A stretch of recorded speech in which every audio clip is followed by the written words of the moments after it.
Welcome back to my channel. तो guys आज मैं आपको सिखाऊंगी ब्लाउज़ की कटिंग, जो कि अस्तर वाले ब्लाउज़ की रहेगी। शोल्डर आर्म होल कितना लेना है डीप नेक में मैं आपको डिटेल में बताऊंगी। उससे पहले आपको इसे प्रेस करना है, इसे भी प्रेस करना होता है। सबसे पहले आप ये कुर्ती देखिए जो कि मैंने फ़िट की है, रेडीमेड कुर्ती है। सिर्फ इसमें 2 प्लेट डाली हैं। यहाँ पे मैं आपको दिखा रही हूँ कि 2 प्लेट डालने से भी कुर्ती की फ़िटिंग की जा सकती है। बहुत ही आसानी से बैक साइड में 2 प्लेट डाल दें और परफेक्ट फ़िटिंग आएगी इस कुर्ती की। तो पहले मैं ये कपड़े दे दूँ जो कस्टमर आए उनको, और मैं ये ना तुरपाई के कपड़े भी अभी दे दूँ सुबह सुबह, ताकि शाम तक हो जाएंगे और फिर मैं बैठूँगी मशीन पे। और ये मैं बना रही हूँ, चेस्ट साइज़ है 38, कमर रहेगी 32, और इसका जो बैक का नेक रहेगा वो 9.5-10 के करीब रहेगा। डीप नेक रहेगा। शोल्डर बिल्कुल परफेक्ट आएगा इस मेथड से कटिंग करेंगे तो। आर्म होल शोल्डर कितना लेना है मैं आपको बहुत ही आसान तरीके से बताऊँगी। वीडियो पूरा देख लिया मतलब आपने सीख लिया। शोल्डर आर्म होल की प्रॉब्लम जड़ से ख़त्म हो जाएगी आज। पहले कपड़े को डबल फोल्ड में बिछाना होता है। इस तरीके से फोल्ड करें कि आपका कपड़ा कम से कम वेस्ट हो। यहाँ से नीचे की ओर से सीधा कर लेना है पहले कपड़े को। फिर जो रेडी लंबाई है आपकी, चाहे जितनी भी रेडी लंबाई है उसमें 1.5 इंच प्लस करके लेंगे।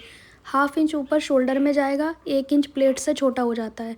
सीधे सीधे 1.5 इंच हमारा चला जाता है। तुरपाई के लिए हम अलग से लगाएंगे तुरपाई पट्टी। इसी में फोल्ड करना है तो आप 1 इंच एक्स्ट्रा ले सकते हैं फोल्ड करने के लिए। साइड से किनारी छोड़ देते हैं, इसे हम हुकाई में चली जाती है तो इसे माइनस कर देते हैं। आप देख सकते हैं मैंने निशान लगा दिया किनारी वाले पार्ट पे। अब हम फुल शोल्डर में निकालेंगे कितना शोल्डर हमें रखना है डीप नेक में। ये फार्मूला ओनली डीप नेक के लिए है।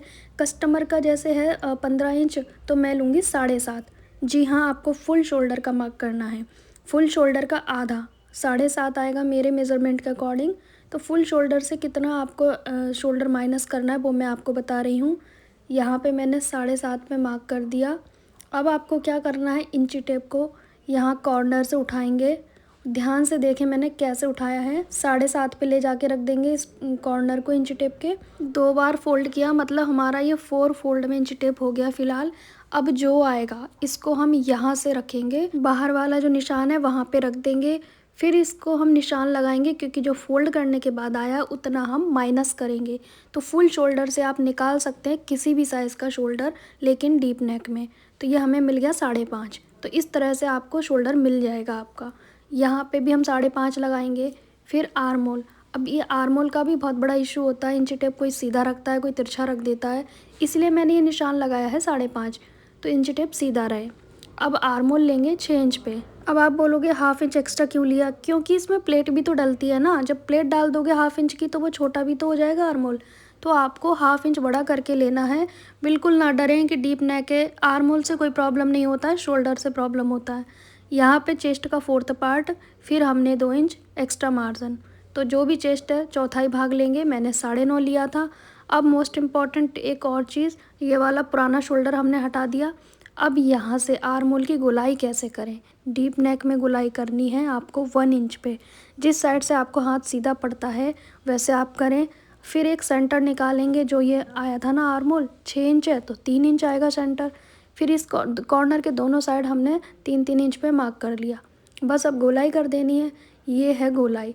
जो सेंटर है वहीं तक आपको चौक ले जाना है, ऊपर जाना ही नहीं है आपको, क्योंकि उससे ऊपर जाएंगे गोलाई करोगे आगे तो बहुत गड़बड़ हो जाएगी। फिर बाहर की साइड पे हाफ इंच हमने तिरछा मार्क करना है। यहाँ से ऊपर शोल्डर में मिला दिया। अब एक हमें नया कॉर्नर मिल गया। नया कॉर्नर मिला है तो वो बैक पार्ट के लिए मिला है हमें। बैक पार्ट में करेंगे 1 इंच की गोलाई। तो ये एक ही कॉर्नर से आप दोनों गोलाई कर दोगे वो भी गड़बड़ है। फ्रंट का कॉर्नर अलग मिला है हमें, बैक का कॉर्नर अलग मिला है। बैक में बहुत ज़्यादा ऊपर तक नहीं ले जाना है गोलाई, क्योंकि बैक के हमारे गोलाई थोड़ी ना होती है आर्म होल में, फ्रंट में होती है। बैक के तो हमारे झुके हुए होते हैं शोल्डर। तो हमें उस हिसाब से गोलाई करनी है ताकि हमारी जो ब्लाउज़ की कटिंग है परफेक्ट आए, शोल्डर बिल्कुल भी ना उतरे। और मैं हर वीडियो में आपको ब्लाउज़ दिखाती हूँ पहन के, ताकि आपको पता रहे कि शोल्डर उतर रहा है या नहीं। गले की चौड़ाई किनारी को छोड़ते हुए लेंगे 2.5 इंच, क्योंकि ये किनारी हुकाई पट्टी में चली जाएगी। फिर गले की चौड़ाई कम हो जाएगी और पहनने के बाद खिंचाव होगा गले में, तो ये गलती आप ना करें। फिर हमने नीचे से भी 3.25 इंच लिया, ऊपर 2.5। बस एक बॉक्स बना के गोलाई कर दें राउंड हाफ इंच की उस पर, और गोलाई कर देना है आपको। बहुत ईजी है ब्लाउज़ की कटिंग। मैं आपको ऐसा सिखाना चाहती हूँ कि आप बाहर की सिलाई कर सकें। फिर यहाँ से मैंने लिया 4.25। फिर इंची टेप सीधा रखेंगे, वस्ट पॉइंट लेंगे। अगर आपको निकालना नहीं आता है तो चेस्ट का 4th पार्ट प्लस ½ इंच या 1 इंच इस तरह से निकाला जाता है वस्ट पॉइंट चेस्ट के अकॉर्डिंग।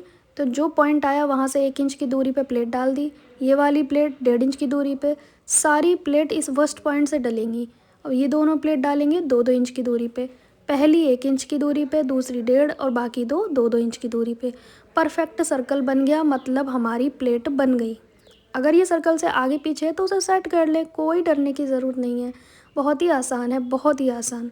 तो आपको पता चल गया कि फुल शोल्डर से कैसे शोल्डर आर्म होल निकालना है डीप नेक में। ओनली डीप नेक का ये फॉर्मूला है, ठीक है। आप सीखते जाएं और देखते जाएं। अब करेंगे ब्लाउज़ की कटिंग। तो ये फ्रंट पार्ट की हम कटिंग बाहर के निशान पे करते जाएंगे। अब बंद साइड से बैक पार्ट निकालेंगे। ये किनारी वाला भाग हमें बाहर की ओर निकालना है, क्योंकि ये तो फोल्ड हो जाएगा ना।